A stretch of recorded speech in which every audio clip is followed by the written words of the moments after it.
Claude Code is a powerful AI agent, and there are already a lot of videos about it, but I couldn't find a single one that really dives into the most common integration, GitHub. In this video, I'll show you how to connect Claude Code to GitHub, so Claude can review PRs, be tagged in issues or comments, and the pricing for this setup. Let's start. Now I have my VS Code open, and in order to install the GitHub integration, we're going to execute the install GitHub app.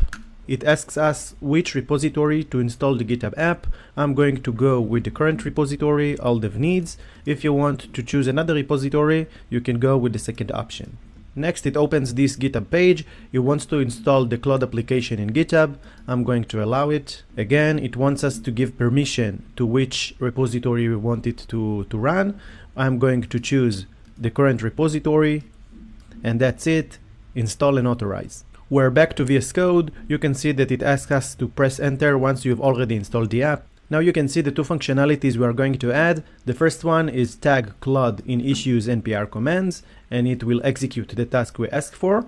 And the second one is Claude Code Review. We're going to see everything and it will be clear. Let's click enter. The next step is choosing API key. I'm going to go with the Claude subscription. At the end, it's going to create a pull request. We're going to create two files, Claude Code Review YAML and Claude YAML.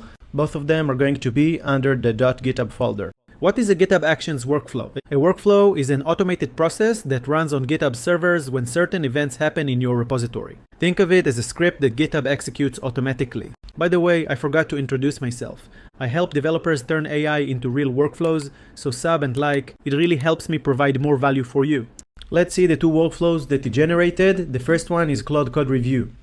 When it's going to be triggered, when a new pull request is opened, synchronized, which means that new commits were pushed, ready for review, and reopened.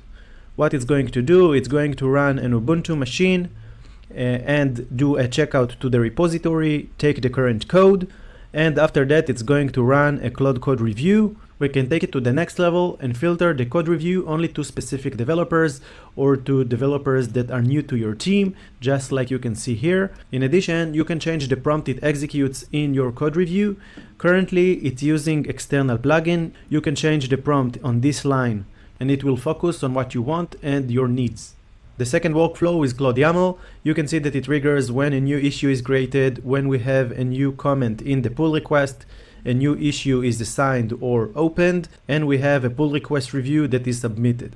After that, it's going to look for this tag in the text. If there is a mention for Claude in any of the comments or inside the pull request, it's going to execute the following. Again, it's going to do the checkout repository, and after that, it's going to run Claude Code with this GitHub action and execute the task that is assigned to. But how much does this integration actually cost? No matter how you use it, automatic PR reviews or triggering Claude by mentioning it, both are billed separately from your monthly subscription. They use the API key you configured, so usage is pay as you go. New users get a few free tries, but the exact limits, whether in PRs or tokens, aren't clearly documented. On top of that, each GitHub repository has a limited pool of free GitHub Actions minutes. Running Claude consumes those minutes as well. By the way, we're building a full Claude Code course in our school. You'll also get senior dev support and weekly Q&A. It's free for a limited time. See you inside. Once you merge the pull request, every new PR will automatically be reviewed by Claude, like this. You can also tag Claude anywhere in GitHub, and it will execute the task you give it. For example, here I asked Claude to explain a specific file. If you like this video, you'll probably enjoy the video about how to turn Claude Code into a great designer. Until we meet again, build workflows, not chaos.